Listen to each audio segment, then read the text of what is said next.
PRTU-TS రాష్ట్ర శాఖ ఆధ్వర్యంలో ఎమ్మెల్సీ శ్రీపాలన్న గారి మార్గదర్శకత్వంలో సెప్టెంబర్ 1 ఇందిరా పార్కు నల్ల సముద్రంగా మారబోతుంది.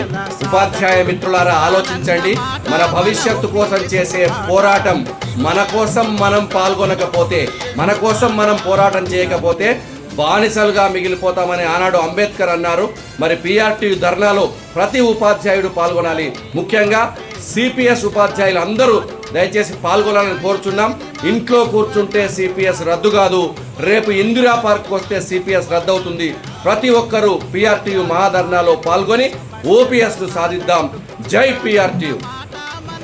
రేపు ఉదయము 8 గంటల వరకు ఇందిరా పార్క్ వద్దకు సిద్దిపేట జిల్లాలోని అన్ని మండలాల్లోని OPS CPS టీచర్లు పెద్ద ఎత్తున తరలివచ్చి విజయవంతం చేయాలని సిద్దిపేట జిల్లా శాఖ తరపున పిలుపునిస్తున్నాం.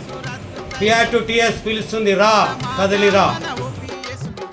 గౌరవ ఉపాధ్యాయ ఎమ్మెల్సీ శ్రీ శ్రీపాలరెడ్డి గారి పిలుపు మేరకు రాష్ట్ర శాఖ నిర్వహిస్తున్న చలో ఇందిరా పార్క్ మహాధర్నాను విజయవంతం చేయవలసిందిగా మద్దూరు మండల ఉపాధ్యాయులను కోరుచున్నాము.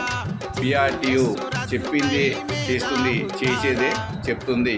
గతంలో సాధించిన విజయాలన్నీ PRTU ముందే సాధించిన ఘనతగా PRTUకే దక్కుతుంది. మరి సెప్టెంబర్ 1 తలపెట్టే మహాధర్నాలు విజయవంతం చేసే బాధ్యత PRTU అంటే అక్షరాలు కాదు, ఉపాధ్యాయ గతిని మార్చే సువర్ణాక్షరాలు. ఉపాధ్యాయ నాయకుడు, సమస్యల సాధకుడు, చెప్పాలన్న మాట మన